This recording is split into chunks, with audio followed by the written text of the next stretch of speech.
kita berdoa menurut agama dan keyakinan kita masing-masing. Berdoa dipersilakan.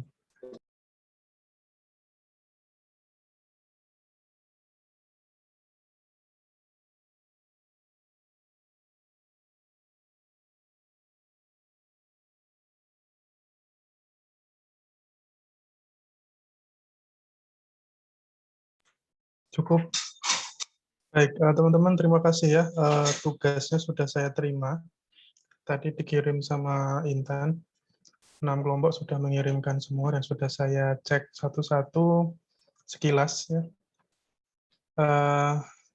Nanti kita akan bahas, tapi sebelumnya saya akan tunjuk 3 kelompok untuk menyajikan sebentar saja. Tidak perlu harus lama gitu ya.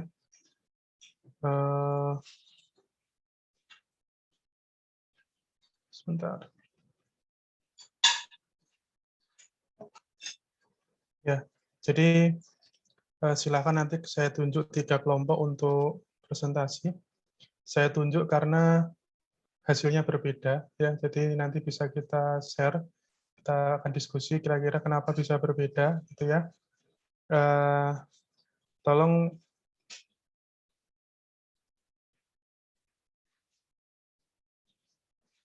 kenapa Medina? Tidak Pak, tadi mau izinin Rahman Pak. Oh, Telat oke. karena katanya lagi di rumah sakit. Oke. Baik, nanti silahkan 10 menit ya memaparkan kerja kelompoknya. Nggak perlu semua harus ngomong, perwakilan saja nggak apa-apa. Yang penting intinya saja, apa yang dikoreksi, kemudian dari mana angka ini didapatkan, kemudian kenapa perlu ini, perlu itu, gitu ya. Kemudian asumsi yang dipakai apa, tolong disampaikan. Gitu ya. Baik, untuk kali ini yang memaparkan hasil pekerjaannya adalah kelompok 4, 5, dan 6. Ya. Silakan, terserah mau 4 dulu boleh, 5 dulu boleh, 6 dulu boleh, terserah kalian. Silakan.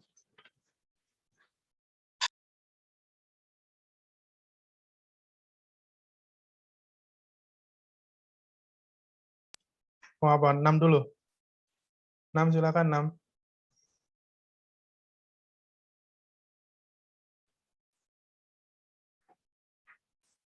Anissa, Dian, Isti, Arif, sama Yusuf. Silakan, siapa yang mau jadi jubir?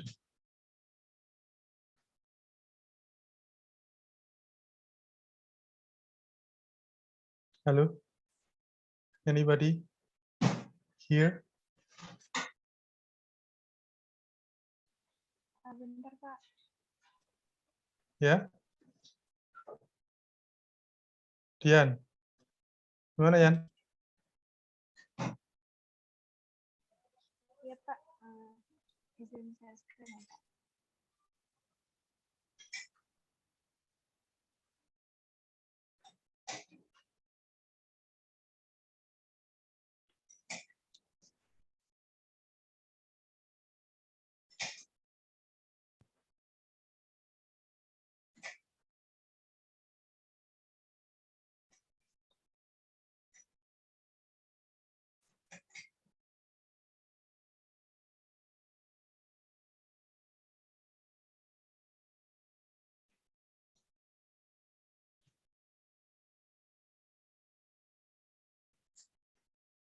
Oke, sudah tampil. Silakan. Pak, udah kelihatan belum, Pak? Sudah. Suaramu yang terlalu kecil kayaknya. Oh, kecilan ya suara saya. Bentar, Pak.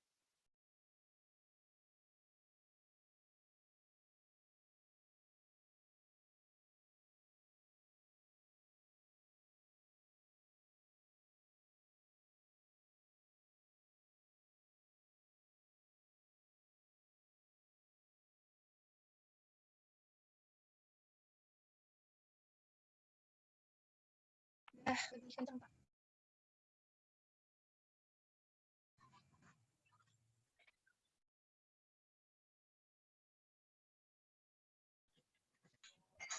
Halo? Dian?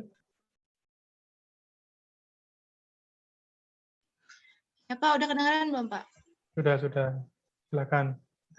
Iya, jadi kami dari kelompok 6, anggotanya Anissa Ayu, Dian, Istiqomah, Muhammad Arif, dan Yusuf Habibi. Ini KKP dari kelompok kami.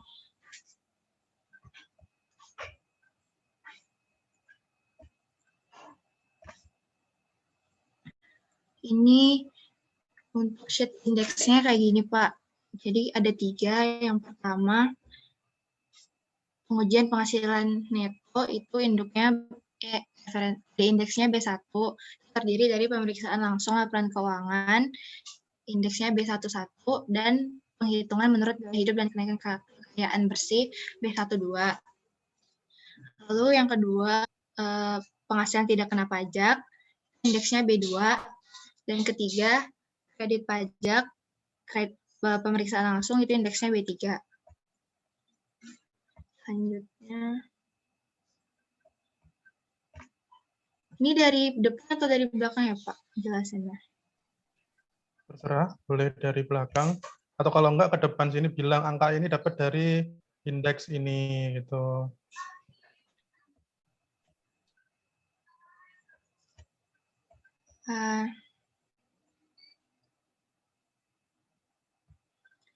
Dari paling belakang dulu ya Pak. Boleh. Ini untuk sheet indeks B12 itu penghitungan menurut biaya hidup dan kenaikan kekayaan bersih. Itu di sini ada identitas WP-nya yaitu pokok peron, NPWP-nya segini, dan tahun pajaknya 2019. Nah, sumber datanya dari wawancara dan penjelasan WP serta keterangan dari SPT tahunan PPHOP. Nah, pengujian yang dilakukan yaitu dengan metode langsung dan tidak langsung. Teknik yang digunakan dalam metode tidak langsung adalah penghitungan menurut biaya hidup dan kenaikan kekayaan bersih berdasarkan sumber data di atas. Penghitungannya sebagai berikut.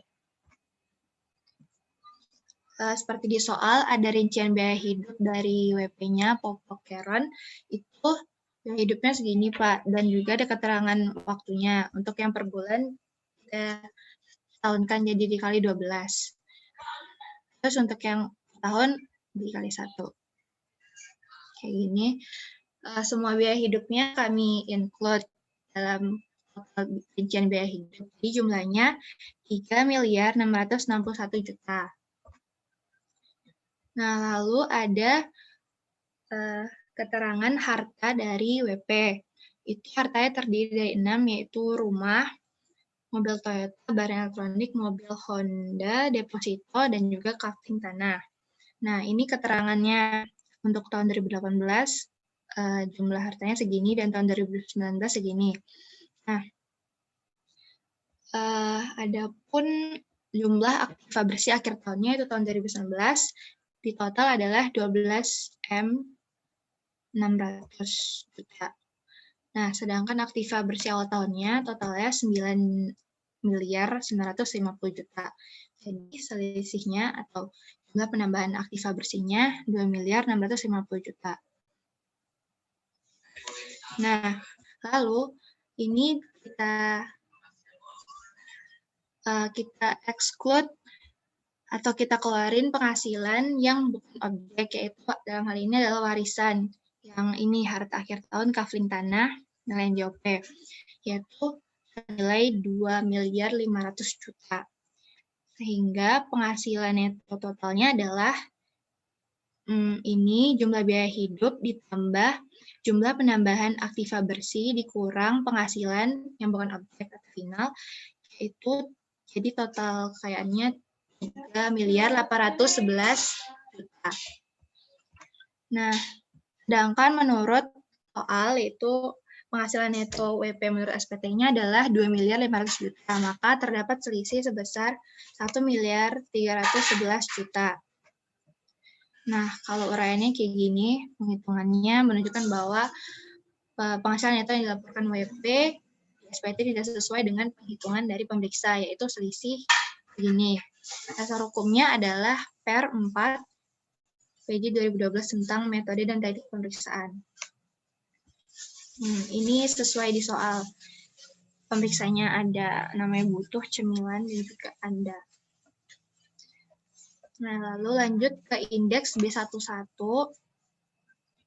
Ini KKP pemeriksaan langsung laporan keuangan. Jadi sumber pengujiannya laporan keuangan, terus data di MPN, dan juga SPT tahunan PPOP. Pengujiannya dilakukan hanya bisa dengan metode pemeriksaan tidak langsung, yaitu penelusuran angka-angka dan pengujian kebenaran penghitungan matematis. Penelusuran bukti tidak dapat dilakukan karena WP kehilangan catatan penjualan dibuktikan dengan surat kehilangan dari kepolisian. Ini katanya kami dapat dari soal. Nah, terus ini perkiraannya. Jadi di sini kalau menurut penghitungan matematis itu yang berbeda adalah jumlah PPh terutangnya. Jadi menurut SPT itu PKP-nya sama dengan pemeriksa, PPh terutangnya beda, Kak. Beda. Kalau di SPT itu 678 juta. Sedangkan menurut pemeriksa itu 678.800.000.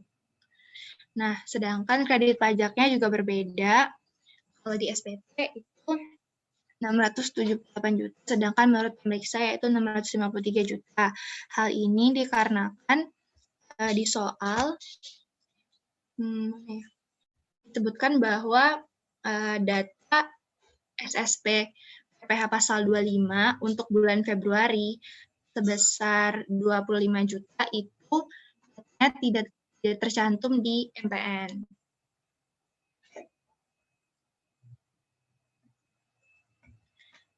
Sedangkan kredit pajak yang lainnya itu udah tercantum dan sudah terdata, jadi sesuai. Jadi selisihnya 678 dikurang 25 juta, makanya kredit pajaknya menurut pemeriksa 653 juta.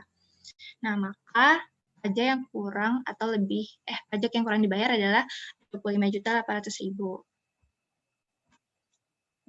Uraiannya seperti ini, berdasarkan pengujian, perbedaan penghitungan, itu selisih 800.000 untuk PPh terutang, sehingga pajak kurang bayarnya menurut pemeriksa adalah 25.800.000. Dasar hukumnya adalah pasal 17 Undang-Undang Pajak Penghasilan. Lalu sheet B1 itu judulnya penghasilan neto. Sumber pengujiannya SPT tahunan, PPOP, dan juga laporan keuangan. Pengujian yang dilakukan menggunakan metode langsung dan tidak langsung, yaitu dengan pemanfaatan informasi internal dan atau eksternal di DP, penelusuran angka-angka atau tracing, penelusuran bukti, analisa biaya hidup dan kekayaan bersih, serta pengujian kebenaran penghitungan matematis. Jadi ada satu pos aja, yaitu penghasilan neto dalam negeri dari usaha dan atau pekerjaan bebas. Referensinya tadi B12 yang menggunakan metode biaya hidup dan kenaikan kekayaan bersih, sehingga terjadi perbedaan menurut SPT itu 2.500.000. Sedangkan menurut pemeriksa yaitu 3.811 juta. Maksud saya ini 2.500.000 juta. Maka terdapat koreksi sebesar 1.311 juta. Nah, ini uraiannya dan dasar hukumnya adalah pasal 4 ayat 1 Undang-Undang PPh.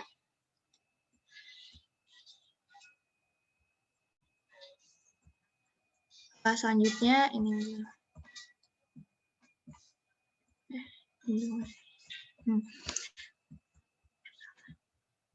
selanjutnya ini sheet yang PPh-OP. Maaf Pak, yang ini dulu maksud saya. Yang B2, yaitu penghasilan tidak kena pajak judulnya. Ini ada keterangan WP-nya. Sumber pengujiannya adalah SPT tahunan PPOP dan juga ada kartu keluarga. Pengujian yang dilakukan yaitu menguji secara langsung dengan memanfaatkan informasi WP, menelusuri angka-angka dan bukti, serta penghitungan secara matematis. Nah, untuk PTKP, itu menurut SPT-nya adalah 54 juta, sedangkan menurut pemeriksa juga sama 54 juta. Jadi tidak ada koreksi atau selisih perbedaan. Ini uraiannya dan dasar hukumnya pasal 7 Undang-Undang PPH dan PMK nomor 11 tahun 2016. Ini dia 54 juta karena tidak kawin. Lalu untuk sheet B3, indeks B3, itu judulnya kredit pajak. Nah, ini yang tadi saya sebutkan di B1. Ini sumber pengujiannya SPT tahunan PPOP, SSP, PPH, pasal 25, dan juga PPH pasal 29.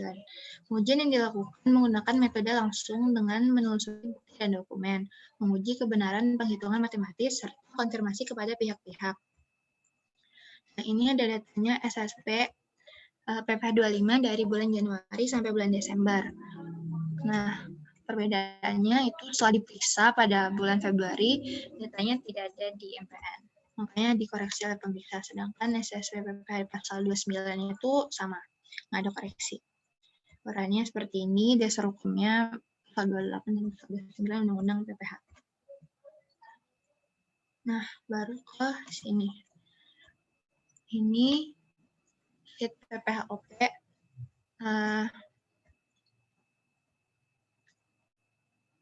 Ini jadi summary dari indeks B, region B sebelumnya. Ini penghasilan netonya, jadi menurut pemeriksa ini karena pengujian kekayaan bersih tadi, jadi nggak ada penghasilan neto dalam negeri sumbangan pekerjaan dan juga PH neto dalam negeri lainnya atau PH neto luar negeri. Maka jumlah penghasilannya segini. Kompensasi kerugian juga nggak ada di soal. Dan PKP-nya juga sama. Nah, maka PKP-nya berbeda kan. Jadi menurut SPT PKP-nya 2.446.000.000, sedangkan menurut pemeriksa adalah 3.757.000.000. Nah, PPh terutangnya berbeda. Ini pakai rumus biasa pasal 17. Pakai tarif biasa pasal 17. Nah, jadi PPh terutangnya beda, terus kredit pajaknya juga beda, seperti yang udah saya jelasin tadi. Maka pajak yang kurang dibayarnya oleh pokok parent adalah 419.100.000. Nah, lalu ini ada sanksi administrasi SKPKB, yaitu bunga pasal 13 ayat 2 KUP, yaitu sebesar segini. Sanksi administrasinya pasal 13 doang, maka PPh yang masih harus dibayar adalah 564.024.780. Lalu untuk yang KPI yang induknya ini sama kayak tadi tapi lebih summarize.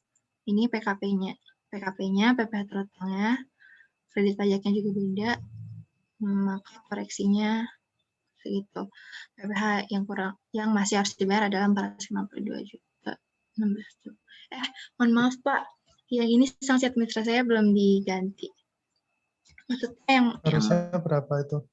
Kalau kami yang ini. Nah, ini penjelasannya Pak. Hitungan SKPKB-nya.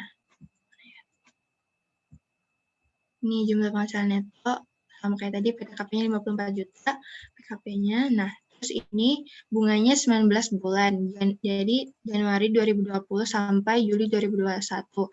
Nah, di soal kan dibilang penghitungan bunga sampai dengan tanggal pembuatan jawaban ya Pak. Nah, jadi kami pemeriksaannya selesai itu 6 Juli 2021. Nah, dan hitungan bunganya itu dari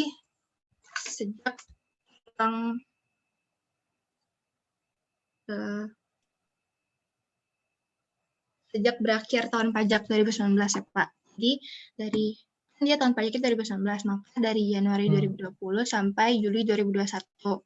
Hitungannya itu ada 19 bulan. Nah, ini keterangannya, tarif bunga yang dipakai adalah 1,82%, Kak.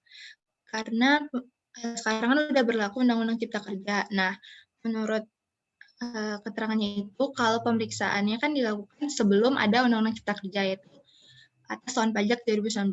Nah, maka untuk MK tarif bunganya per bulan itu belum diterbitkan pada tahun itu, sehingga penghitungan saksi menggunakan tarif bunga KMK yang pertama kali terbit, yaitu 1,82% untuk pasal 13 ayat 2 Undang-Undang KUP.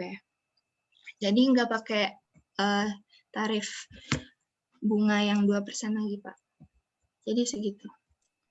Oke. Itu Ada aja. lagi? Ada, Pak. Saya tanya, itu kok dari Januari kenapa sanksi bunganya? Bukankah paling lambat petoran pasal 29 itu Maret, akhir Maret ya? Ya, Iya enggak? kalau kurang bayar dari batas akhir terutang. Gitu. Pak. Kan Januari, Februari, Maret dia belum telat kan? Iya. Iya kan tadi di undang-undangnya sejak pajak atau masa pajak berakhir. Jadi harusnya dari April ya, Pak? Iya kan, karena ketika memang yang kita teliti ini adalah kredit pajak atas PPh pasal 25 gitu ya. Memang kalau pasal 25 kan memang terlambatnya itu bulan berikutnya. Cuman kan kalau PPh pasal 29 itu kan sebenarnya terlambatnya itu kalau dia udah lewat bulan Maret. Gitu. Nggak apa-apa sih. Jadi ini asumsimu 19 bulan dengan tarifnya 1,82 ya, Dian ya? Iya, tarif pertama kali. Oke. Oke, makasih. Ada lagi anggota kelompok yang mau nambahin? Yang lain, ada, anggota Pak. kelompok lain? Anggota kelompok ya. lain. Oke, makasih Dian. Bisa Makasih, di-close ya share screen-nya. Iya, Pak. Ya, sekarang giliran kelompok 4, silakan.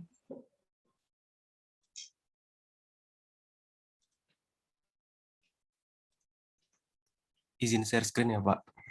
Silakan, bilang.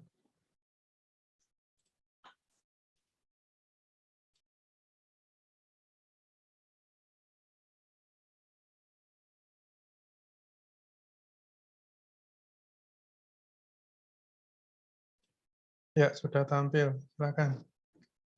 Assalamualaikum warahmatullahi wabarakatuh. Selamat malam semuanya. Perkenalkan kami dari kelompok 4 dengan anggota Gilang, Karunia Mita, Rahman, dan Trinadi ingin menyajikan atau menceritakan hasil diskusi dari kelompok kami.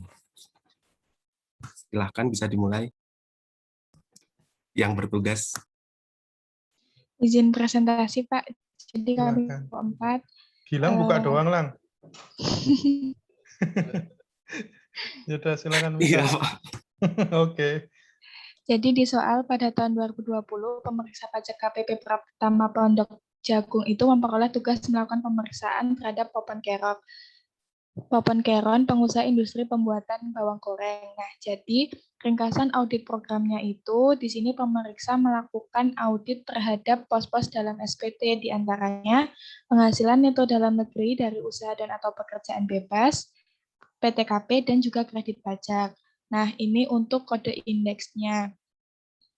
Yang pertama dimulai dari pos dalam SPT yang penghasilan neto dalam negeri dari usaha atau pekerjaan bebas. Nah, adapun rincian di soalnya itu bahwa pemeriksa pajak melakukan metode pemeriksaan langsung dan tidak langsung dengan teknik pemeriksaannya diantaranya salah satunya yaitu melakukan analisa biaya hidup dan kekayaan bersih. Ke B11 lang. Nah, jadi ini sumber datanya untuk melakukan pemeriksaan tersebut itu dari yang atas. Nah, dari SPT PPh orang pribadinya, dari konfirmasi pihak ketiga, dan berita acara permintaan keterangan.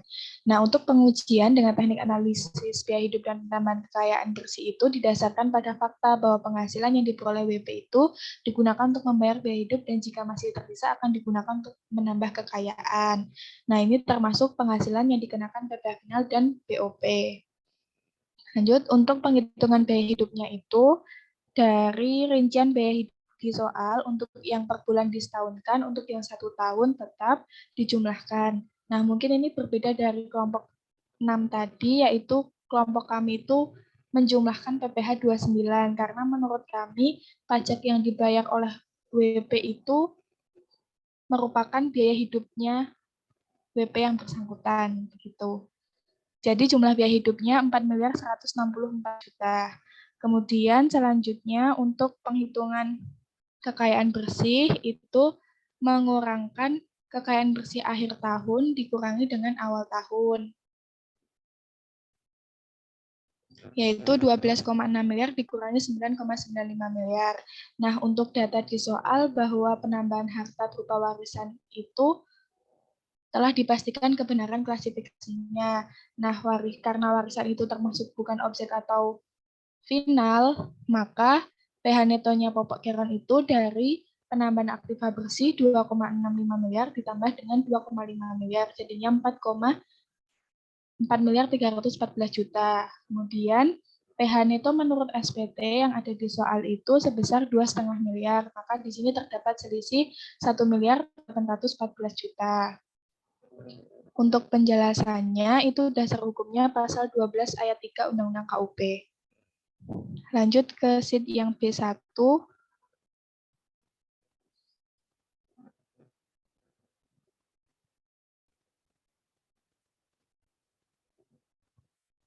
Nah, ini untuk KKP terkait penghasilan neto dalam negeri sehubungan dengan usaha dan atau pekerjaan bebas. Sumber pengujiannya SPT tahunan, berita acara permintaan keterangan, dan konfirmasi pihak ketiga. Jadi pengujian atas PH neto dalam negeri ini dilakukan dengan metode dengan metode langsung tidak dapat dilakukan karena WP menyatakan ada kehilangan seluruh data pembukuan dan pencatatannya, dibuktikan dengan adanya surat keterangan kehilangan dari kepolisian. Jadi, pemeriksa memutuskan menghitung peredaran bruto usahanya menggunakan metode tidak langsung, yaitu analisis biaya hidup dan penambahan kekayaan. Jadi, untuk PH neto dalam negeri sehubungan dengan usaha dan atau pekerjaan bebas, menurut SPT 2,5 miliar dan menurut pemeriksaan dari perhitungan B1 strip 1 tadi 4 miliar 314 juta sehingga koreksinya 1 miliar 814 juta. Kemudian pos-pos dalam SPT yang diperiksa selanjutnya yaitu terkait PTKP dengan metode pemeriksaan langsung. Lanjut ke B7. Nah, untuk PTKP ini sumber pengujiannya SPT tahunan dan kartu keluarga. Pengujiannya dilakukan dengan menguji keabsahan dokumen kartu keluarga dan pengujian penghitungan matematis. Nah, di soal itu kan untuk data SPT PPHOP-nya itu PTKP-nya 54 juta. Kemudian ada penjelasan di dalam soal bahwa WP itu belum menikah karena WP masih tergabung dengan kartu keluarga milik saudaranya. Nah, ini artinya WP hanya berhak atas PTKP untuk dirinya sendiri, yaitu 54 juta. Jadi, untuk terkait penghasilan tidak kena pajaknya ini, tidak ada koreksi. Untuk dasar hukumnya, pasal 7 ayat 1 Undang-Undang PPh. Kemudian, lanjut ke 8, untuk menghitung PPh terutangnya, sumber datanya dari SPT tahunan. Jadi tadi penghasilan kena pajak menurut pemeriksanya itu dari penghasilan neto dalam negeri menurut pemeriksa yang di B1 tadi yaitu 4 miliar 314 juta dikurangi dengan PTKP. PTKP-nya TK0 54 juta, sehingga PHKP itu dari PH neto dalam negeri dikurangi dengan PTKP, sehingga PHKP menurut pemeriksanya 4.260 juta. Kemudian PPh terutangnya dihitung menggunakan tarif PPh pasal 17, tarif progresifnya, sehingga PPh terutang menurut pemeriksanya 1.223 juta. Sedangkan dalam soal PPh terutang menurut wajib pajak dari data SPT PPh-OB-nya itu 678 juta, sehingga terdapat koreksi 545 juta untuk PPh terutangnya.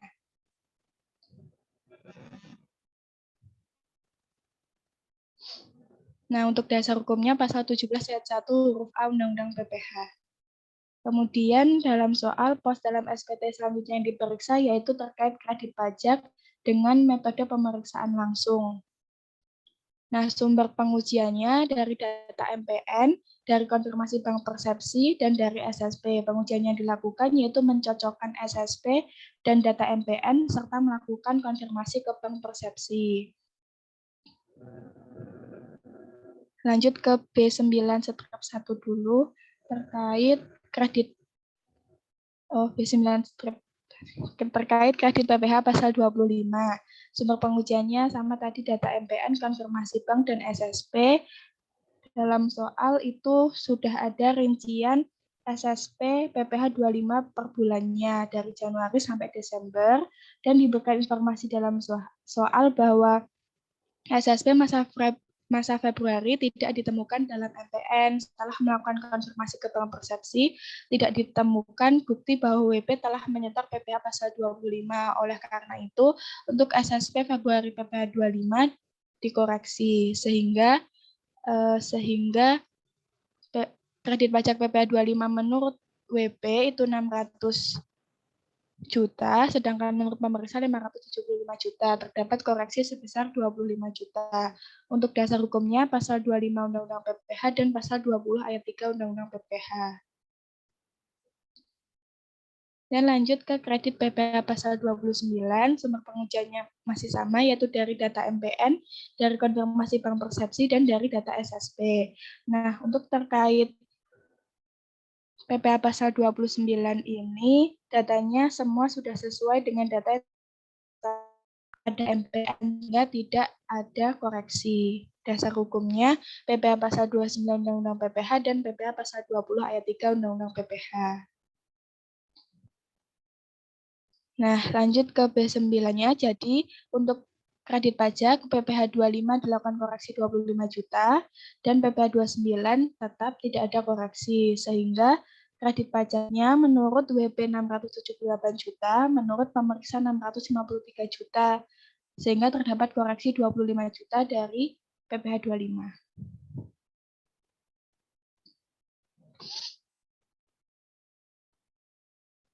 Untuk dasar hukumnya pasal 20 ayat 3 Undang-Undang PPh. Kemudian B10 terkait sanksi administrasi. Jadi, sanksi administrasi ini dihitung berdasarkan suku bunga acuan yang tercantum dalam KMK nomor 30, KMK 10 tahun 2021 tentang tarif bunga sebagai dasar penghitungan sanksi administrasi dan pemberian imbalan bunga periode 1 Juni sampai dengan 30 Juni 2021. Nah, di dalam KMK tersebut, suku bunga acuan untuk sanksi administrasi berupa bunga, pasal 13 ayat 2 itu adalah 1,79%. Nah, di KMK-nya itu terdapat rumus menghitung tarif bunga per bulannya itu suku bunga acuan ditambah uplift 15% dibagi dengan 12, sehingga ketemunya 1,40%. Nah, kelompok kami juga menghitungnya dari bulan Januari 2020 sampai dengan asumsinya sampai Juni 2021. Sama kayak kelompok sebelumnya, mungkin salah Pak. Seharusnya dari bulan Maret. Jadi 18 bulan dikali 1,4% dikali dengan 570 juta. Itu dari PHKP-nya dikurangi dengan kredit pajak. Ketemulah sanksi administrasi 143.554.500. Dasar hukumnya pasal 13 ayat 2 Undang-Undang KUP dan KMK nomor 30 KMK 10 tahun 2021. Nah, ini untuk ringkasannya untuk PPh orang pribadinya, tadi untuk PH neto dalam negeri menurut WP 2,5 M, menurut pemeriksa 4.340 juta, sehingga koreksinya 1.814 juta. Tidak ada penghasilan neto lain, sehingga jumlah penghasilan netonya sama. Kemudian tidak terdapat zakat atau sumbangan keagamaan, dan juga tidak terdapat kompensasi kerugian. Kemudian PTKP-nya tadi tidak ada koreksi, tetap 54 juta, sehingga PHKP menurut WP 2.446 juta, sedangkan menurut pemeriksa 4.260 juta, sehingga koreksinya 1.814 juta. Kemudian PPh terutangnya tadi menurut WP 678 juta, kemudian menurut pemeriksa dihitung menggunakan tarif PPh pasal 17 tadi 1.223 juta, sehingga koreksinya 545 juta. Untuk kredit pajaknya menurut WP 678 juta, kemudian menurut pemeriksa dikoreksi dari SSP PPh pasal 25 tadi menjadi 653 juta. Ada koreksi 25 juta sehingga pajak yang kurang bayarnya 570 juta.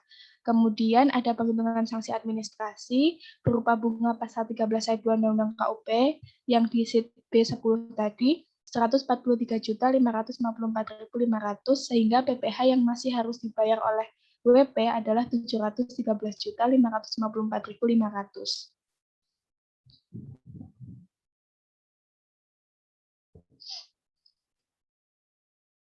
Untuk KKP induknya ya sama sih Pak. Kalau KKP induk sama PPh.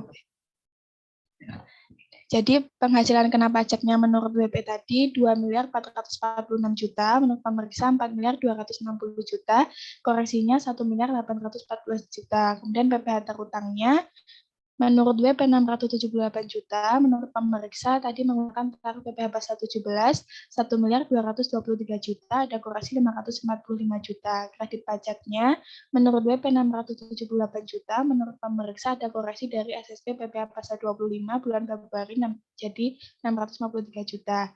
Sehingga PPh kurang bayarnya 570 juta dan terdapat sanksi administrasi yang di SIT B10 tadi 143.554.500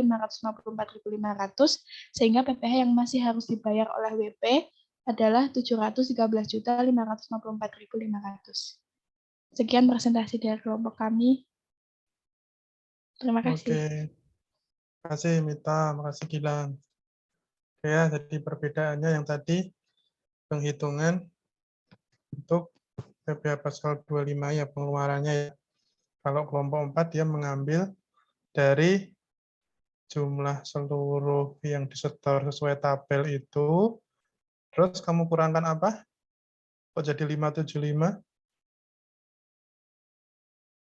Kan itu totalnya kan 600 ya, 600 juta ya. Nah, 600 kan. Oh, kamu keluarin ini ya, Februari ya. Oke. Iya, Pak. Oke, ya udah ditutup sekarang kelompok 5. Makasih ya, kelompok 4. Kelompok 5 Iya, silakan. Ya.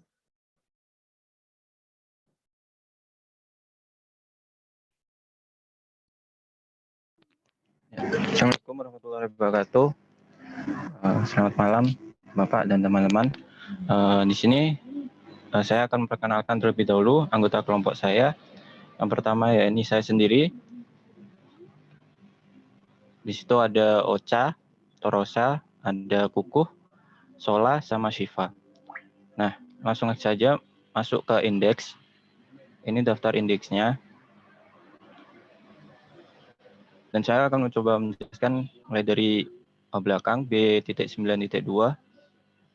Ini terkait dengan PPh pasal 29, sumber pengujian dari SSP dan data MPN. Untuk hasilnya ini tidak ada perbedaan untuk SPT yang menurut WP, SSP yang menurut WP ataupun pemeriksa ini sama saja. Dasar hukumnya pasal 1 huruf Q UU KUP dan pasal 29 UU PPh. Lanjut ke B.9.1. Ini untuk PPh pasal 25-nya, sumber pengujian, SSP, dan data MPN. Mohon maaf, ini kelihatan ya Pak? Kelihatan jelas ya Pak? atau kurang besar? Jelas, jelas. Lanjutkan aja. Lanjutin aja, jelas kok. Ya, Kecil tapi jelas. saya perbesar.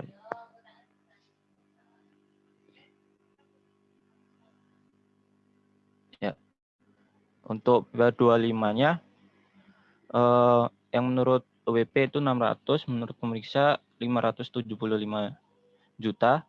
Ini terdapat selisih 25 juta ini pada bulan Februari, sama seperti kelompoknya Mita tadi, karena tidak terdapat MPN, tidak ditemukan. Ini dasar hukum pasal 1 huruf I UU KUP, pasal 25 UU PPh. Selanjutnya B.9 mengenai kredit pajak, sumber pengujian, SPT tahunan PPh Badan, dan laporan keuangan, serta data MPN. Nah, di sini untuk PPh 25 ada perbedaan. Menurut WP itu 600 juta dan menurut pemeriksa 575 juta. Sehingga ada koreksi 25 juta. Ini terkait dengan tadi pada bulan Februari yang dikoreksi. Terus dasar hukumnya pasal 1 huruf I UU KUP, pasal 25 dan 29 UU PPh. Selanjutnya B.8 PPh terutangnya. Nah, ini sumber pengujiannya ini analisis biaya hidup dan kekayaan bersih. Jadi analisa biaya hidup dan kekayaan bersih ini nanti ada di B.1.2. Itu setelah dihitung jumlah penghasilan netonya itu sebesar 4.261 juta. Habis itu PKP menurut pemeriksanya itu sebesar ini 4.207 juta karena dikurangi oleh PTKP-nya 54 juta dan PKP dibulatkan sama saja 4.207 juta. Habis itu dihitung PPh terutangnya nanti ketemu jumlahnya 1.207 juta. Habis itu dasar hukumnya pasal 17 UU PPh dan pasal 12 ayat 3 UU KUP. Selanjutnya B.7 ini PTKP. PTKP sesuai dengan keterangan yang ada di SPT dan KK data SIDJP itu sebesar 54 juta karena WP-nya statusnya tidak kawin. Dasar hukumnya PMK 101, PMK 010 2016. Selanjutnya akan dijelaskan oleh Ocha. Saya akan melanjutkan presentasi kami. Untuk B2 sampai B6 ada KKP-nya tapi pengujian tidak dilakukan dan kami tulis pengujian tidak dilakukan sesuai dengan rencana dan program pemeriksaan. B12.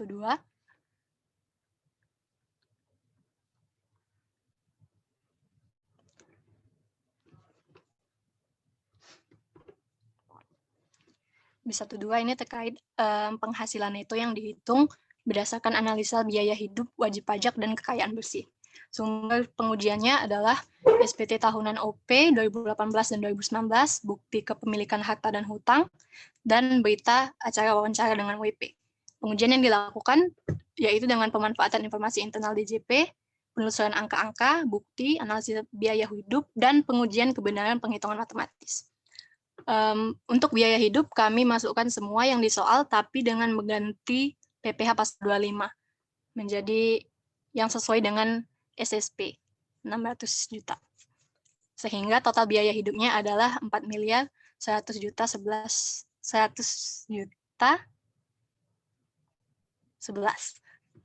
Untuk aktiva bersih akhir tahun sebesar 12.600.000 dan aktiva bersih awal tahun 9.950.000. Sehingga jumlah penambahan aktiva bersihnya adalah sebesar 2.650.000. Dan dikurangkan dengan penghasilan bukan objek, di situ ada warisan berupa tanah sebesar 2.500.000, sehingga penghasilan itu pokok sebesar 4.261.000. Dan selisihnya dengan penghasilan itu menurut SPT adalah sebesar 1.761.000. Jadi berdasarkan hasil pengujian, terdapat koreksi penghasilan neto dalam negeri dari usaha sebesar 1.761 juta yang didapatkan dari analisa penghitungan biaya hidup dan kekayaan bersih. Dasar hukumnya adalah pasal 4 ayat 1 UU PPH. Untuk B11, menurut audit program itu pengujian dilakukan dengan metode langsung, tapi catatan penjualan yang dimiliki itu hilang, jadi pengujian tidak dapat dilakukan. B.1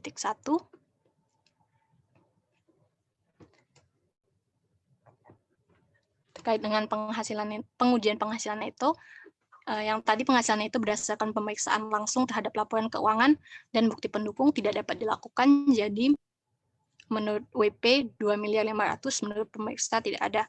Yang kedua, penghasilan neto berdasarkan biaya hidup dan kekayaan bersih, menurut WP 2.500.000, tapi menurut pemeriksa setelah dihitung dengan analisa biaya hidup tadi 4.261, sehingga ada koreksi sebesar 1.761.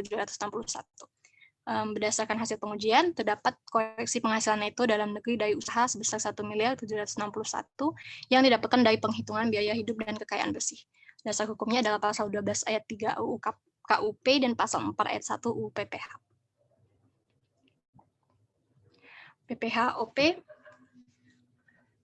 penghasilan neto dalam negeri dari usaha dan atau pekerjaan bebas, tadi di B1 tadi koreksi sebesar 1.761. Penghasilan neto dalam negeri sehubungan dengan pekerjaan, dalam negeri lainnya, dan neto luar negeri tidak ada, sehingga jumlah penghasilan itu adalah 1.760, koreksinya adalah 1.761, zakat tidak ada, kompensasi juga tidak ada, dan PTKP menurut WP dan menurut pemeriksa adalah sama, sehingga penghasilan kena pajak menurut pemeriksa adalah 4.207, dan koreksi sebesar 1.761.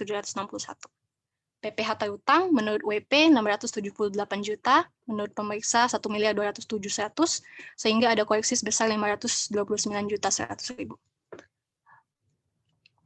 Kredit pajak ada koreksi sebesar 25 juta tadi karena tidak ditemukan dalam MPN, sehingga pajak yang kurang dibayar yaitu sebesar 554.100.000.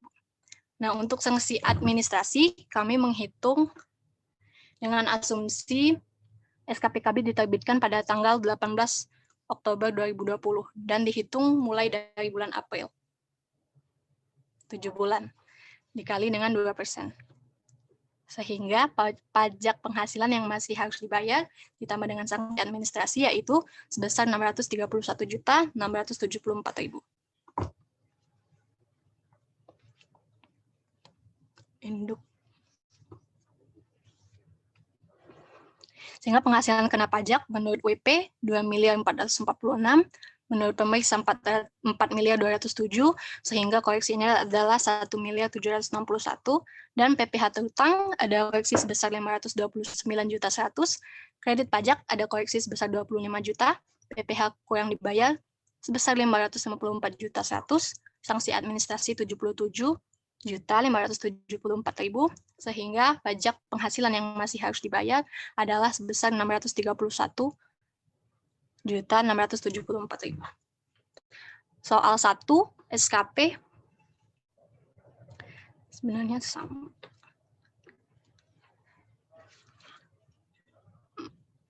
Tadi asumsi tanggal diterbitkan SKPKB adalah 18 Oktober 2020, sehingga didapatkan sanksi sebesar 77.574.000 yang didapat dari 2% dikali 7 bulan Maret sampai Oktober, dan dikali dengan pajak yang masih harus dibayar sebesar 554.100.000.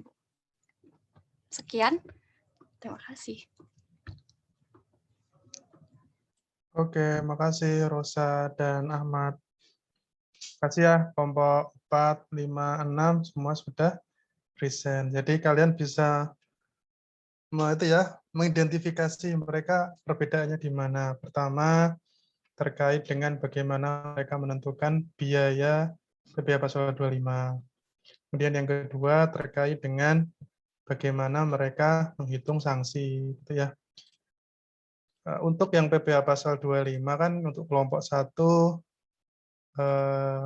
mengklaim 520 juta. Kemudian untuk kelompok 2 mengklaim 575. Kelompok 3 ngeklaim 520 gitu ya. Jadi ada 3 angka nih. Ada 4 angka, 520, 575, 600 sama 150. Gitu ya. Nah, mari kita kaji. Sebelumnya ada yang mau bertanya buat teman-teman buat kelompok 4, 5, 6? Atau mau langsung kita bahas aja biar cepat kelar? Langsung dibahas, Pak. Oke. Baik. Sebentar saya buka.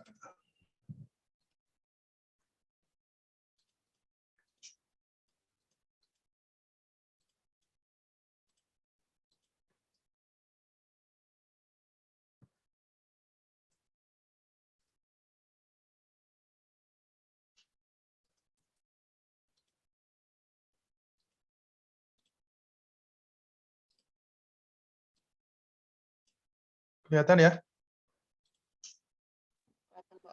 Kelihatan, Pak. Oke. Ini adalah indeks yang saya buat, gitu ya. Jadi ada beberapa kelompok yang memang cuma beberapa poin saja, gitu ya. PTKP, kredit pajak, biaya terutang, penghasilan neto, langsung tidak langsung, itu ada yang lengkap seperti saya, nggak apa-apa. Jadi kalau kalian memeriksa, kemudian kalian membuat sebuah kertas kerja, meskipun ini kosong, zakat kosong, kompensasi kerugian kosong, ini tolong ditulis juga. Kenapa? Karena ini sebagai kelengkapan kita membuktikan poin-poin dalam SPT, gitu ya.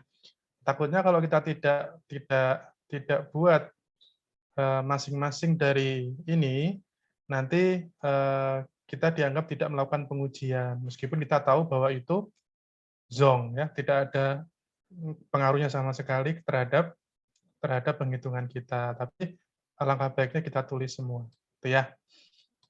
Nah, kemudian induk, ya, kemudian OP. Saya mau mulai dari induk dulu. Jadi di induk saya ini, saya melakukan sebuah koreksi di mana si Popok Keron ini dia harus membayar kekurangan sebesar 477.774. Ya. Nah, dari mana asalnya? Kalau kalian lihat di sini sekilas, tentu di sini kelihatan bahwa versi pemeriksa jumlah PKP-nya adalah 3757, gitu ya. Kemudian koreksinya 1,3. Ini mirip dengan punyanya kelompok 6, gitu ya. Karena asumsi yang saya pakai sama, bahwa PPh 25 yang saya masukkan adalah 150 juta. Kenapa? Pertanyaannya. Karena saya menggunakan asumsi bahwa inilah informasi yang bisa saya andalkan. Kok bisa, Pak? Memang tabel yang ini nggak bisa diandalkan, Pak. Memang tabel ini nggak bisa kita andalkan, Pak. Oh, bisa. Bisa apabila memang data ini valid. Data ini punya cacat. Yang pertama, kalau kita lihat dari tanggal setornya, seharusnya yang bulan Desember ini kita keluarkan. Jadi 55 ini kita keluarkan. Praktis, sisanya adalah 545. Tetapi, dia juga masih punya cacat. Kenapa? Kita nggak tahu tuh dia Januari 2019 dia nyetor berapa. Let's say kalian asumsi nyetornya sama, Pak, dengan bulan Februari, jadi dia nyetor 25 juta. Berarti di sini harusnya kalian dari 545 ini kalian tambah 25 dong. Berarti hasilnya 570 dong. Tapi dari kalian tidak ada yang menggunakan angka itu. Itu ya. Nah, kenapa? Karena ini pengeluaran tahunan. Kita nggak bisa memasukkan ini adalah pengeluaran bulan Januari 2020. Sementara kalau memang dia setor Januari 2018, harusnya di sini juga ada data dong. Nah, karena ini cacat, dalam soal ini dia cacat, saya tidak pakai ini. Saya pakai keterangan dari dia. Nah, tapi ini khusus buat soal ini ya, teman-teman. Kalau kalian nanti di lapangan beneran, kalian bisa cari informasi terkait ini. Berapa kamu setor? Mana buktinya? Nah, itu bisa kalian pakai data ini. Tetapi karena di sini tidak dikasih tahu, gitu ya, maka kemudian saya tidak pakai data ini, saya pakai data yang ini, sesuai dengan hasil wawancara. Gitu ya. Karena kan cara kita mendapatkan data kan selain kita observasi, kemudian kita melakukan pemeriksaan untuk dokumen gitu ya, kita wawancara juga. Nah, informasi yang di sini yang valid adalah informasi yang 150 juta. Saya tidak keberatan kalian menggunakan ini tapi dengan asumsi yang benar.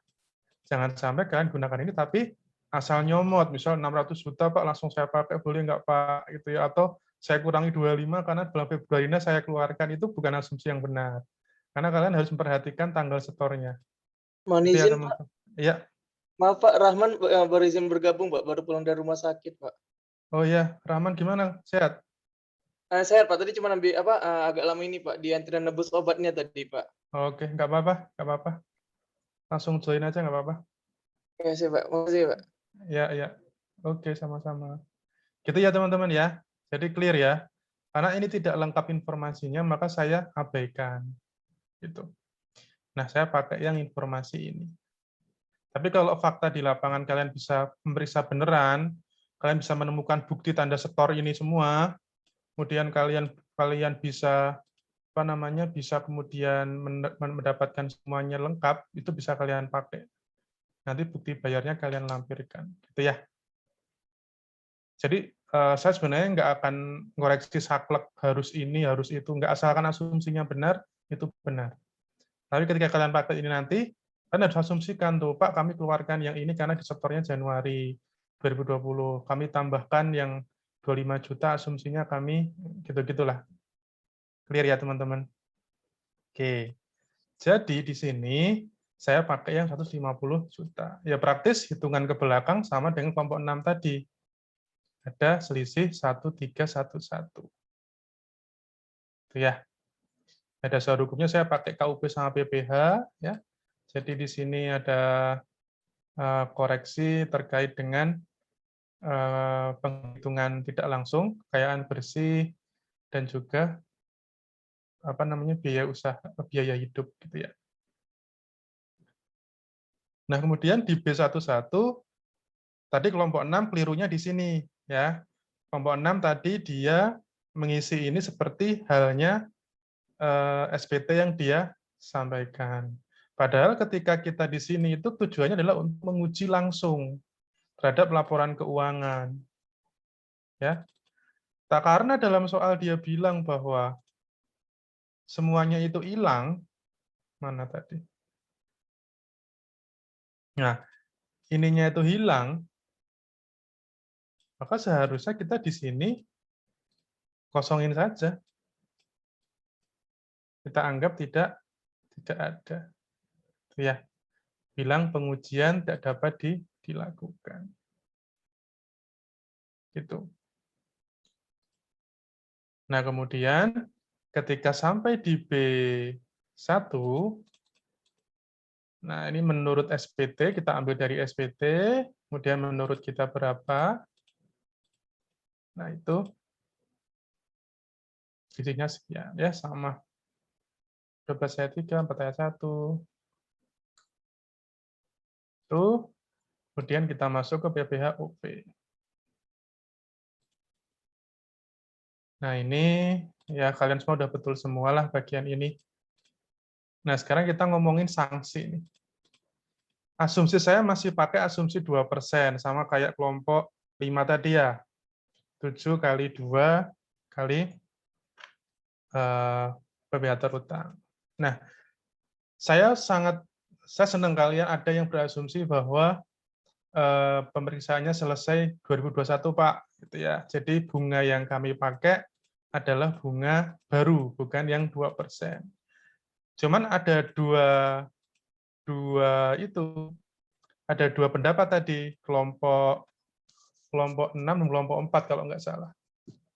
Yang satu berpendapat bahwa bunga yang dipakai adalah bunga pertama kali PMK terbit, yaitu bunga untuk bulan November 2020. Itu ya. Sementara yang kedua, kelompok 4 berasumsi bahwa karena ini selesai bulan Juni, maka menggunakan bunga bulan Juni. Gitu ya tadi ya, kalau saya nggak salah lihat. Nah, perlu kalian ketahui teman-teman, cara menggunakan bunga yang baru ini adalah dengan mengidentifikasi kapan dia jatuh tempo. Ya, jadi bunga yang berlaku adalah bunga kapan dia jatuh tempo. Jadi saya uraikan di sini ya.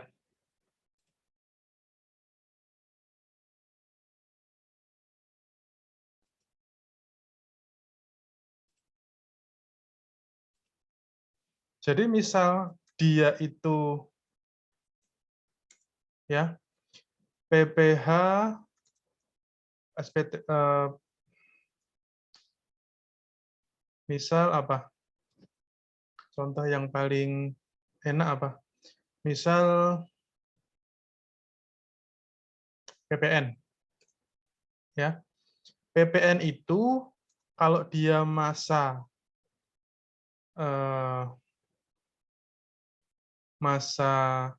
Juli 2020 ya, dia belum dibayar ya, artinya dia telat gitu ya. Kemudian terbitlah STP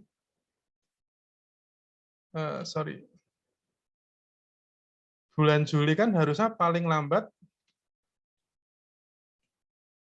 jatuh temponya kan, pembayarannya kan kapan teman-teman? Loh? Ke 1 Agustus ya.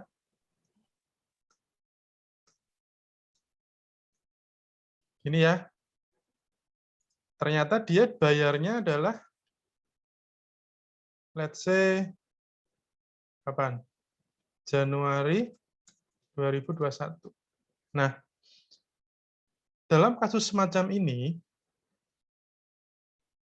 kita harus memperhatikan kapan bunga yang mana yang harus kita pakai.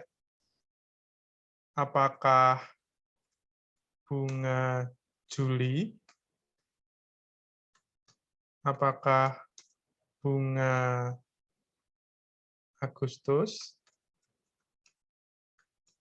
Apakah bunga Januari? Atau bunga bulan apa?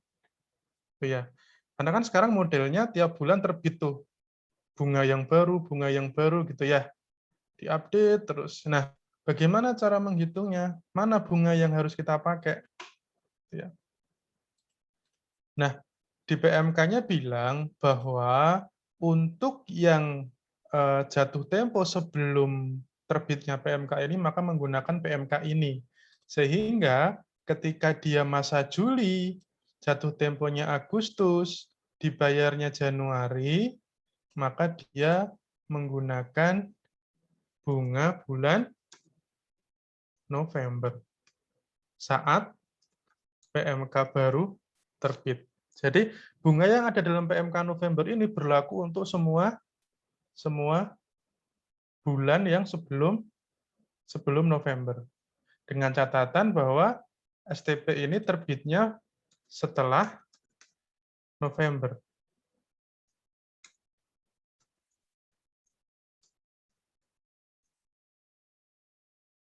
Ya. Kalau STP-nya terbit bulan September 2020, karena November ini belum terbit PMK yang mengatur tentang bunga, maka masih menggunakan 2%. Itu ya. Sekarang gimana Pak kalau kasusnya masa Januari 2021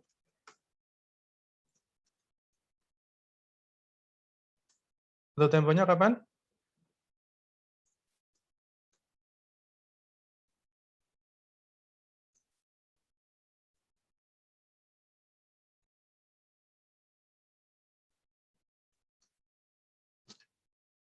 Ada yang bisa nebak menggunakan tarif bunga yang bulan apa?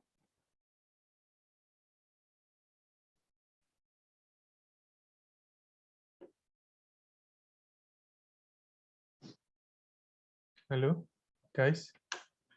Anybody home?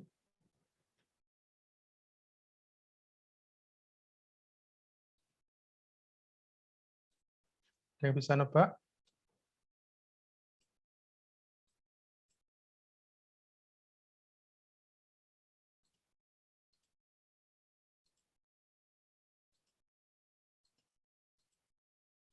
Ketua kelasnya siapa sih ketua kelasnya? Saya malah belum tahu.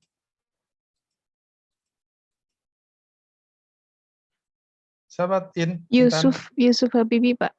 Yusuf. Yusuf, kira-kira pakai tarif yang mana, Yusuf?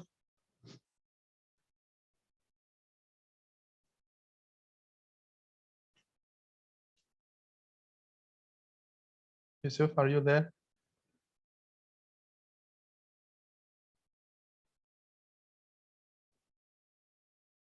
Oke.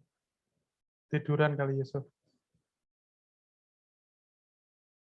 Baik, teman-teman. Jadi, mana tarif yang dipakai?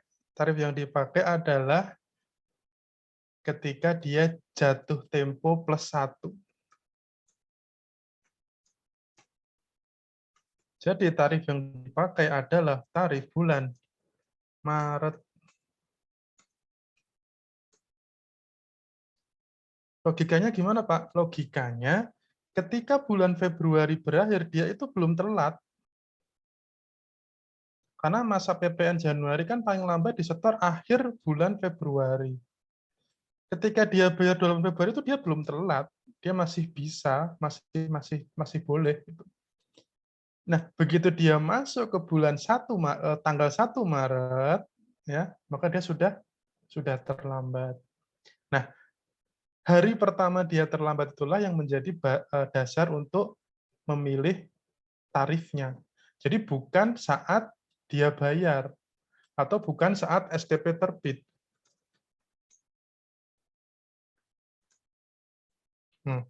Ada beberapa itu ya. Nah. Pak, izin bertanya, Pak. Ya, silakan. Berarti itu kalau misalnya pada pergantian tahun pun juga berarti kalau misalnya 31 Desember, 1 Januari tahun selanjutnya ya Pak hitungannya Pak? Iya. Iya. Jadi ini kan, jadi asumsinya kan dia terbit STP-nya kan baru Juni nih. Pasti kalian bingung lah, kenapa nggak pakai tarif yang ketika STP terbit? Atau kenapa kok tidak pakai tarif yang ketika di bulan ketika dia dibayar? Ya karena memang ketika dia terlambat itu dihitungnya pada hari pertama saat dia terlambat adalah hari ketika jatuh tempo plus 1. Gitu ya. Berarti tarifnya sampai seterusnya itu memakai apa Pak? Yang pada masa apa ya Pak? Dari tanggal 1 Maret itu ya Pak berarti? Ya kan setiap bulan Menteri Keuangan mengeluarkan tarif tuh. Kayaknya di internet banyak deh daftarnya, Januari berapa, Februari berapa, Maret berapa. Nah, ketika ada kasus seperti ini kan harus hati-hati karena kan sih bingung, wah pakai tarif yang mana ya?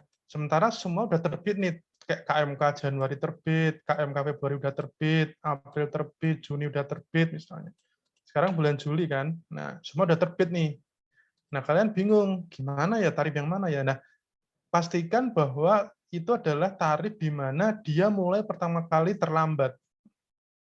Jadi karena jatuh tempo 28, dia belum terlambat kalau bayar di tanggal ini jam 23.55, 23.59 itu dia belum telat.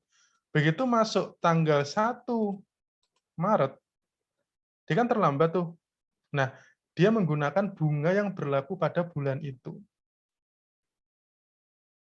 Nah, kenapa saya pilih contohnya PPN? Karena PPN kan lebih rumit. Artinya lebih rumit itu pergantian bulannya itu jelas banget. Kalau PPH kan lebih mudah karena dia jatuh tempo terlambatnya ya jatuh temponya ya bulan setelahnya. Wong jatuh temponya bukan akhir bulan ya di pertengahan bulan ya kan.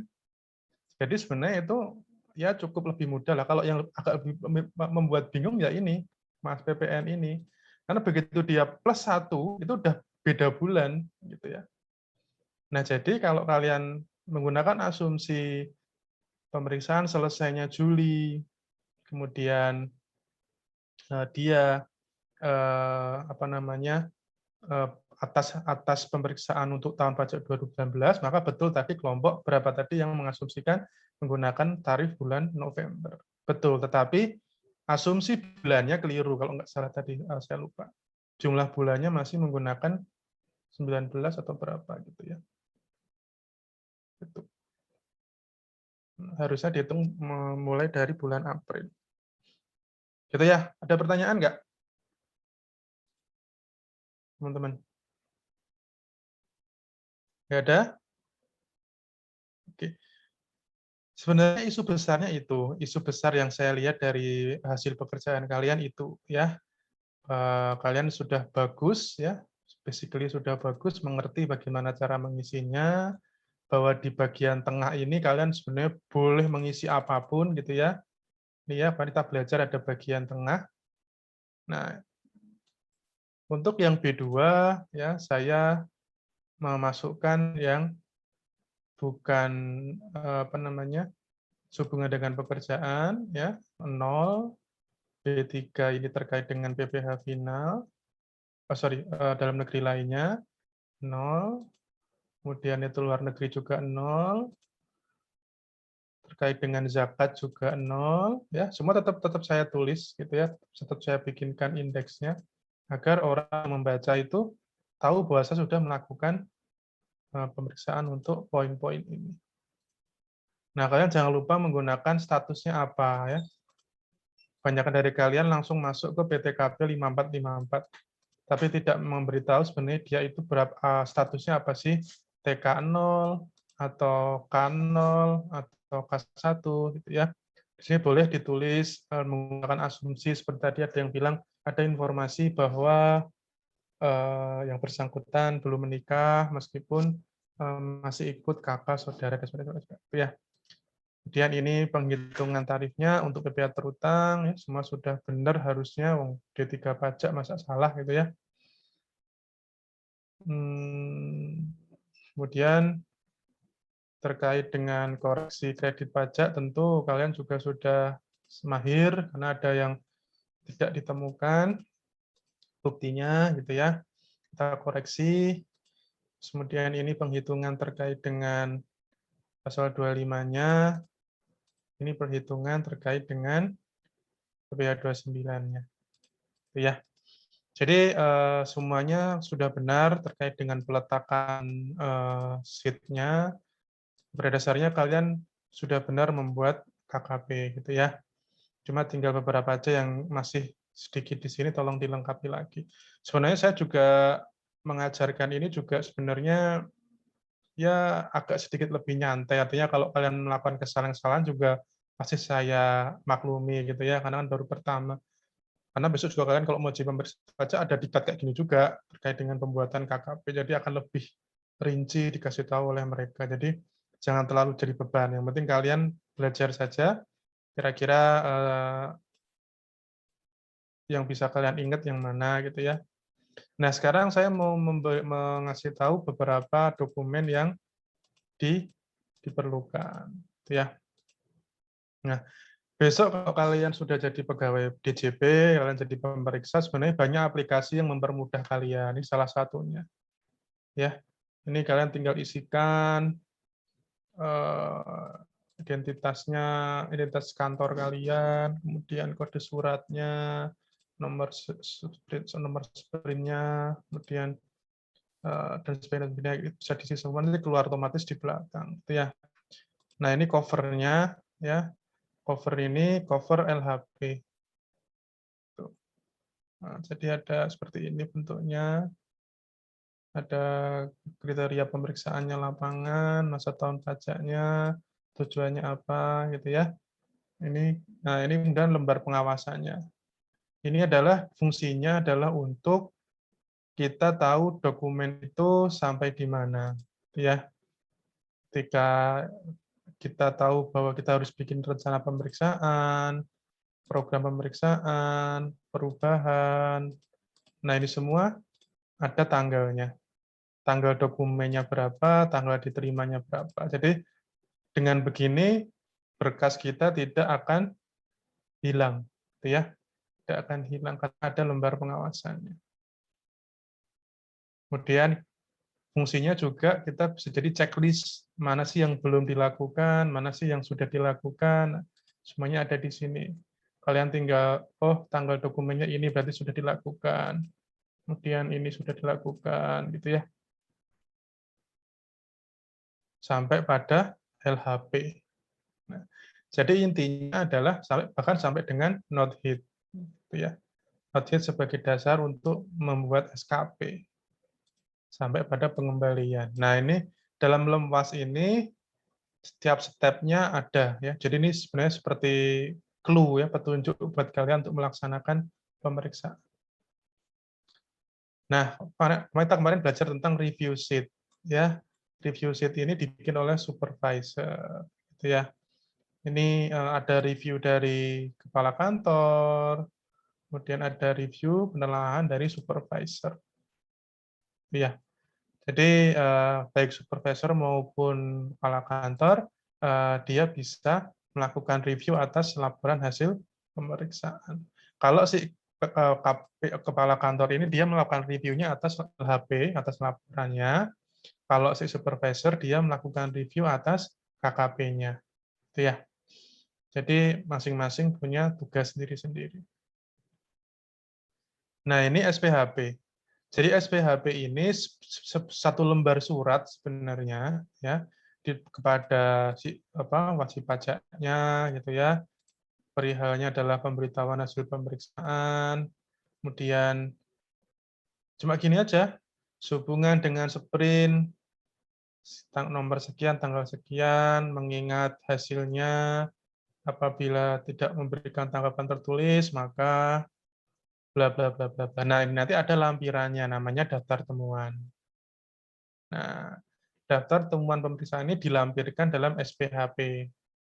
Jadi ketika wajib pajak mendapatkan ini, dia bisa melihat rinciannya. Oh, saya dikoreksi bagian ini, kemudian bagian ini. Jadi saya kurang bayar sebesar sekian, sanksinya sekian, total yang harus saya bayar sekian. Rinciannya di belakang. Nah, nanti SPHP ini kan di sini bilang dia harus memberikan tanggapan tertulis, gitu ya.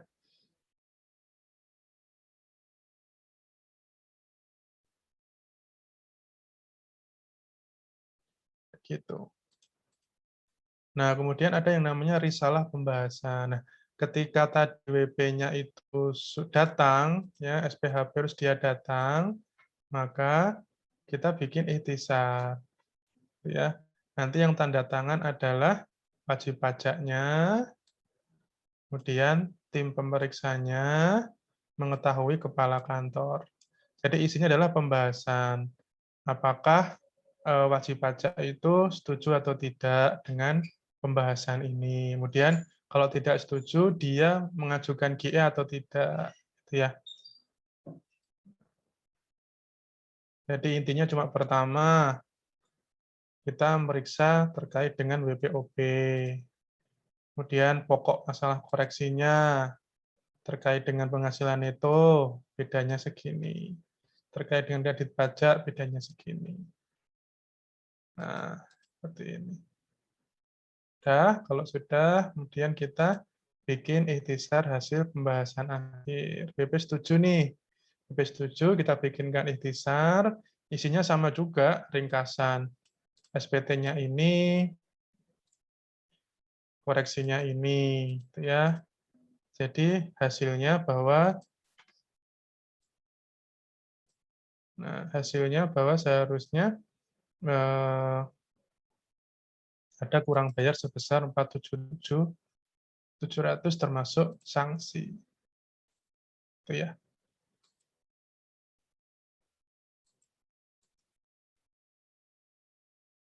Oke. Kemudian ada BA, ya, berita acara pembahasan akhir. Nah, ini sama yang Ini pemeriksanya, sini WP-nya, dia sebagai apa nih? Wajib pajak, wakil atau kuasa. Bedanya wakil sama kuasa apa, teman-teman?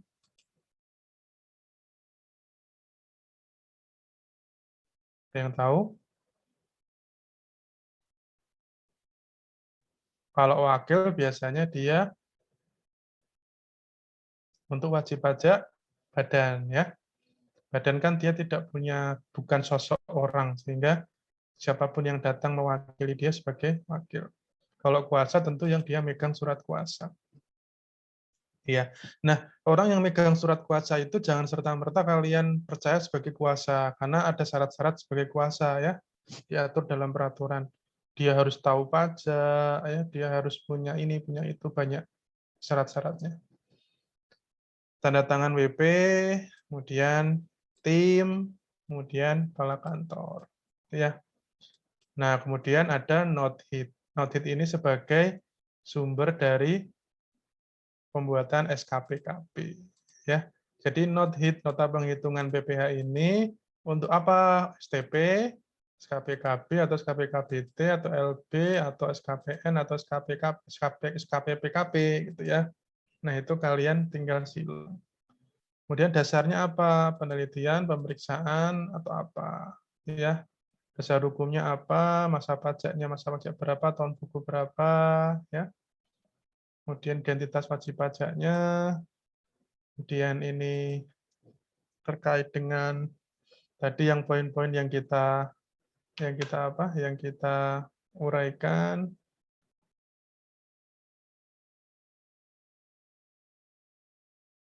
Paling bawah ada yang masih harus dibayar 477. Itu ya. Nah, ini ada LHP ringkasnya. Ya. Jadi sebenarnya namanya LHP itu ini teman-teman ya. Jadi saya berkali-kali bilang bahwa LHP itu cuma selembar atau 2 lembar lah. 2 lembar lah. Ya, SKPKP usulannya apa? Pertama, dia terkait dengan umum, pernyataan. Kemudian penugasannya, nomor sprintnya berapa, tanggal berapa, siapa saja. Kalau ada perubahan dari nomor berapa, masa, tahun pajak, kode, tanggal mulainya tanggal berapa.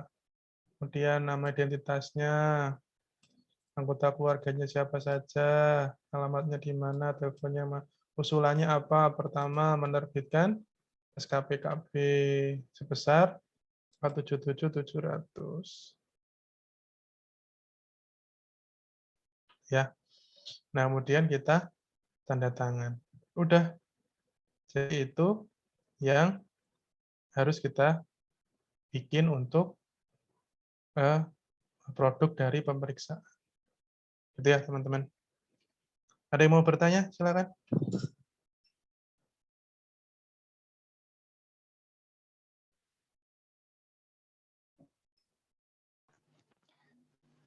Pak, izin bertanya. Silakan. Untuk yang PTKP misalnya kalau ada soal kayak gini lagi, itu kan Pak masih gabung di kakak saudaranya, otomatis kan PTKP-nya TK0, tapi di biaya hidupnya itu ada biaya pendidikan anak, berarti itu diabaikan aja Pak, yang biaya pendidikan anak. Di soal ini ada? Iya Pak, ada biaya pendidikan anaknya ada, sementara statusnya tidak kawin. Oh, jadi begini. Kalau kita menghitung pendekatan pendekatan biaya hidup, itu berbeda dengan kita menghitung koreksi fiskal. Ya. Kalau kita menghitung koreksi fiskal, biaya-biaya yang tidak relevan harus kita keluarkan, itu betul. Tapi permasalahannya adalah saat ini kita mau menghitung biaya pendekatan biaya hidup, gitu ya. Jadi apapun yang menjadi pengakuan WP terhadap biaya yang dia keluarkan, maka kita bisa jadikan dasar. Jadi kita tidak perlu mengkoreksi biaya-biaya yang memang dia nyatakan dalam penghitungan ini. Gitu ya. Siapa yang nanya ini? Sorry, nggak kelihatan. Ini dia Pak. Oh, ini dia. Jadi kita lihat. Oh. Ya baik Pak. Berarti semua yang atas wawancara itu ya langsung dimasukin aja gitu ya Pak? Semakin dia berbohong, dengan semua penghasilan dia kan, catat aja nggak apa-apa. Kecuali kamu mau menghitung penghasilan kena pajak yang sebenarnya, misal dia punya penjualan, dia punya biaya banyak sekali, dia biaya nggak relevan, nah, itu kita koreksi karena kita memang saat itu mau melakukan koreksi fiskal gitu ya. Nah itu malah intinya seorang pegawai pajak itu intinya adalah semakin kamu bisa menambah yang dibayar BP semakin bagus, gitu ya. Meskipun kesannya nggak konsisten gitu. Wong di bagian sini kok dibolehin, tapi begitu masuk ke koreksi fiskal kok dikeluarin. Ya itulah orang pajak seperti itu. Ya Pak, Gitu baik ya, Pak. Lid. Terima kasih Pak. Ya, sama-sama. Ada lagi yang lain? Pak, izin bertanya Pak. Ya, Dian. Di KKP itu kan Pak, kalau ada yang pengujian dilakukan dengan itu kosong. Nah, itu tuh kalau misalnya kayak indeks tadi B1, terus ada B11, B12, B13, itu sama semua ya Pak? Tulisan teknik pengujiannya? Samain semua? Samain semua. Jadi sesuai dengan yang ada di SPT tadi, yang di SPT. Kalau kita lihat di sini kan sebenarnya semuanya sama yang di SPT kan? Yang soal itu ya Pak? Yang di soal. Masukin aja semua penghasilan ini dalam negeri, lainnya, luar negeri, zakat, neto Pak, dilewati karena neto, ya. Bukan itu Pak maksud saya. Yang di KKP itu, itu kan ada sumber pengujian, terus pengujian dilakukan dengan itu penjelasannya kan Pak. Nah, maksud saya penjelasannya itu untuk kalau misalnya indeks itu ada cabang-cabangnya B11, B12 itu dan pengujian yang dilakukan dengan itu sama semua, diseragamin Pak. Seragaminya gimana maksudnya? Sayangnya yang kan ada sumber, terus itu pengujian dilakukan dengan, nah teknik-tekniknya itu disamain. Kan kayak tadi Pak, B1 itu ada B11 yang langsung dan B12 yang kekayaan bersih. Nah itu disamain semua ya Pak? Tulisan keterangan tekniknya. Ya tergantung teknik yang dipakai sebenarnya. Kalau memang ternyata menggunakan teknik yang lain, ada satu teknik lagi yang kamu pakai, ya tambah aja B13 di sini. Nah, penjelasan Gitu. teknik itunya yang di itu Pak, nah, pengujian dilakukan dengan itu Pak, pemanfaatan informasi internal. Itunya itu disamain nggak Pak? Samain dengan B13 semuanya. misalnya Kalau kita bikin, ada B14. ya tergantung kita menggunakan apa.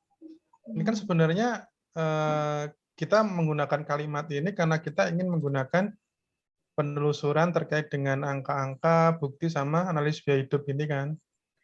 Gitu. Nah, kalau mau bikin yang lain nggak apa-apa. Misal pengujiannya dilakukan dengan menggunakan observasi. Bilang aja observasi. Nggak apa-apa. Pak, kalau dibedain ya Pak, yang misalnya ada pengujian berdasarkan cara lain, jadi penjelasan tekniknya beda. Sesuaikan. Karena kan ini bebas, tengah ini kan bebas. Yang nggak boleh kan tengah bawah ini. Ini kan standar ya, yang tidak boleh diubah-ubah. Maksudnya tabelnya, kalau isinya sih terserah. Kalian nemuin pasal berapa ya masukin aja. Cuman tabelnya itu kan ada ketentuannya. Kalau yang ini kan tengah pertama ini kan dia bebas. Kamu mau isi apa aja sebenarnya nggak ada masalah. Yang penting menjelaskan angka itu kamu dapat dari mana. Gitu ya. Satu lagi Pak, kalau yang dasar hukum itu boleh. Yang boleh tuh batas apa? Misalnya undang-undang, PMK. Kalau begitu-gitu boleh nggak Pak? Kalau saya lebih senang pakai undang-undang sih. Undang-undang aja Pak. Karena kalau peraturan yang turunannya itu banyak banget. Banyak banget. Dan WP juga tidak itu sih, tidak akan setahu itu. Undang-undang kan sifatnya udah diundangkan ya. Iya. Saya lebih suka pakai undang-undang sih, Yan. Baik Pak, terima kasih Pak. Sama-sama. Ada lagi teman-teman yang lain?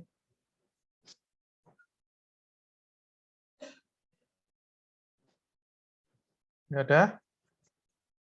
Oke. Kalau nggak ada, saya akhiri sekarang ya. Silakan kalau kalian mau melanjutkan tugas yang buat minggu depan yang badan. Berarti minggu depan tugasnya kelompok 1, 2, 3 ya. Presentasi ya.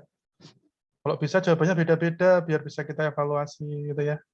Jangan kompakan, nanti boring. Nggak ada informasi yang bisa kita bahas. Oke, terakhir ada yang mau bertanya? Silahkan. Oke, kalau tidak ada, saya mohon izin untuk mengakhiri lebih awal. Ya, kalian silakan manfaatkan untuk belajar atau untuk mengerjakan tugas ya, karena saya masih harus bekerja lagi seperti biasa. Mohon maaf ya teman-teman, mudah-mudahan nggak ada yang keberatan. Baik, terima kasih teman-teman atas partisipasinya. Mohon maaf bila ada kesalahan. Mudah-mudahan kalian semua tetap sehat ya. Jangan sampai kena. Hari ini udah 31.000 sekian, luar biasa. Ya, mudah-mudahan kita tetap sehat. Mudah-mudahan segera berangsur menurun ya penambahan COVID ini. Baik, terima kasih. Selamat malam. Assalamualaikum warahmatullahi wabarakatuh.